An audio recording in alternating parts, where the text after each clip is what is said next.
자, 152쪽의 아프리카의 민족운동 살펴보도록 하겠습니다. 바로 이전 주제에서 제국주의 열강의 아프리카, 아시아 분할을 다뤘고요.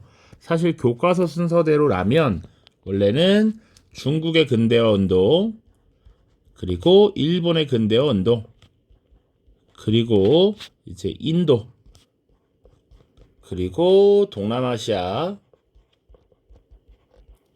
그리고 서아시아의 민족운동까지 다뤄야 맞습니다. 그런데 선생님이 수업을 진행하면서 중국사, 일본사, 인도사, 서아시아사 요거 근현대사 부분을 다 미리 땡겨와서 진행을 했고요. 아프리카 지역의 민족운동만 남았습니다. 자, 그래서 1차 대전 들어가기 전까지는 요 내용 요소는 요게 끝입니다. 그래서 아프리카만 빠르게 다루고 바로 그 다음에 문제 풀고 1차 대전으로 넘어갑니다. 지금 PDF 파일에 오른쪽에 주요 연표 정리는 지금 폰트 문제로 지금 사라져 있는데 여러분들 출력한 거 다시 드렸습니다. 요거 확인을 꼭 하시길 바래요. 자, 아프리카 보겠습니다. 자, 제국주의 열강의 침략이 가장 집중적으로 이루어졌던 지역이 아프리카 지역이기 때문에 잘 봐야 합니다. 그래서 아프리카는 특히 이 북부 지역, 지중해 연안에 있는 이 아프리카 북부 지역과 사하라 사막 이남 지역 이렇게 구분을 해서 좀 보면 좋을 것 같아요. 특히나 그 이집트가 굉장히 중요합니다. 왜 이집트냐라고 했을 때 지도를 조금만 보면요. 이 이집트가 위치한 곳을 잘 보면 사실은 여기 아프리카 대륙과 아라비아 반도가 끼고 있는 요 바다, 홍해라고 하는 바다가 있죠. 이 홍해와 지중해를 연결하는 위치에 있다. 그래서 이 이집트에 사실은 운하를 뚫어서 지중해 홍해를 직접 연결하는 이런 모습들이 나타났고요.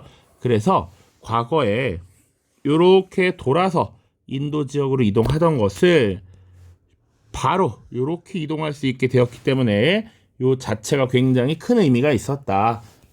많은 항로를 단축시킬 수 있었고 이것이 어마어마한 경제적 이익을 줬죠. 그래서 이집트의 위치가 굉장히 중요했고 그래서 이 이집트 지역을 누가 가져갔느냐 또 보는 것이 또 중요한 내용 중에 하나가 될 겁니다. 자, 원래 이집트 지역은요. 잘 보면 오스만 제국의 지배하에 있었습니다. 자, 이 오스만 제국이 여기 아나톨리아 반도, 발칸 반도, 그리고 북부 아프리카 지역, 심지어는 아라비아 지역까지 영향력을 행사하고 있었죠. 그래서 이 넓은 영역을 오스만 제국이 지배하고 있었고 점차 세력이 약해진 오스만 제국이 이 지방 지역에는 총독을 임명하고 사실상의 자치권을 부여합니다. 그래서 무함마드 알리가 이집트 총독으로 임명됐고요. 그리고 이 총독이었던 무함마드 알리의 주도로 근대화 정책이 추진되었다라고 보시면 됩니다. 사실상 오스만으로부터 이제 분리돼요. 1820년대부터가 되면 이 알리가 이집트로부터 분리되고 사실상 왕의 지위에 준하는 이런 위치를 차지하게 됩니다. 자, 그래서 이집트의 나름의 근대화 정책을 추진했고요. 그 이후에 또 변화 어떤 것들이 있었느냐? 방금 얘기한 수에즈 운하의 건설이 있습니다. 자, 이 수에즈 운하는 기본적으로는 프랑스인들에 의해서 주로 만들어졌다라고 보시면 돼요. 그러니까 철도라든지 항만이라든지 운하 같은 이런 대규모 토목공사가 사실상 근대화의 핵심적인 내용들이죠. 그래서 이 운하를 건설하는데 엄청난 비용이 들어갔습니다. 자, 그리고 철도를 건설하는 과정에서도 막대한 외채가 도입되어 빚을 많이 지게 되는 것이지. 그래서 경제적 어려움을 겪게 된 이집트는 영국과 프랑스로부터의 내정 간섭 위기에 내몰리게 됩니다. 자, 우리 한국사 1학년 때 배웠던 한국사 보세요. 일제가 한국을 보호국화하는 과정에서 사실상 경제적인 이 차관을 제공한 거 기억나죠? 그래서 우리가 그 경제적 어려움을 극복해야 나라를 되찾을 수 있다라고 해서 국채보상운동 벌였던 거 기억나죠? 그런 것들 같은 맥락에서 생각하시면 됩니다. 자, 그래서 이 이집트가 수에즈 운하를 건설하는 과정에서 막대한 외채를 지게 됐고 이 경제적 어려움을 극복하기 위해서 결국 수에즈 운하에 주식을 대거 팔아요. 그 주식을 대거 매입했던 것이 바로 영국입니다. 자, 그래서 이 영국이 운하의 관리권을 가지게 되고요. 그 이후에도 계속 이집트 정부의 경제적인 이 차관을 제공하고 그를 통해서 사실상 보호국으로 만드는 이런 모습들이 나타납니다. 자, 그래서 영국의 영향력이 강해졌던 이 시기에 아라비 파샤라는 인물을 주도로 반영 혁명이 전개됩니다. 자, 이때 내세웠던 구호가 이집트인을 위한 이집트의 건설이라는 거야. 자, 지금 이집트의 근대화, 이집트의 발전이 이집트에게 이익을 주고 있지 못하다. 영국인들이 이익을 가져가고 있는 구조이고 이집트인들은 오히려 지금 더 어려운 삶을 살고 있다라는 것이죠. 자, 그래서 아라비 파샤는 이런 구호를 내세웠다라는 것이고, 자, 대놓고 영국에 반대하는, 영국에 저항하는 모습을 보였단 말이죠. 영국 군대가 파견되어서 이것을 진압하고요. 이집트가 사실상 영국의 보호국으로 전락되어 버립니다. 그래서 영국의 사실상 보호국이 되고 이집트가 사실은 그 남부 지역에 있었던 수단에도 영향력을 갖고 있었는데 사실상 영국의 영향을 받은 이집트의 영향을 받은 수단, 그래서 수단도 영국의 영향력 안에 들어간다 라고 다뤘었죠. 자, 기타 보겠습니다. 수단이야, 수단. 이집트의 일부로 편입되면서 이집트와 영국의 이종 지배를 받았다. 자, 이 수단이라고 하는 지역에서도, 국가에서도 나름의 민족운동이 벌어졌습니다. 마흐디 운동이라는 게 벌어졌고, 무함마드 아흐마드의 주도로 지금 그 수단에 지금 지배력을 행사하고 있는 이집트, 영국으로부터 벗어나기 위한 이런 움직임이었다라고 보시면 되겠습니다. 그러나 결국 영국군에 진압되었다. 마흐디 운동 같은 게 있었다. 자, 조금 더 중요하게 볼 건 에티오피아죠. 에티오피아.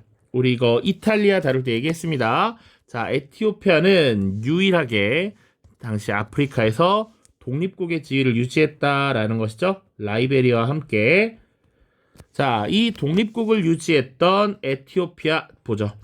메넬리크 2세라고 하는 국왕이 강력한 이 근대화 정책을 추진합니다. 그래서 여러 부족으로 나뉘어 있던 에티오피아를 통일하고요.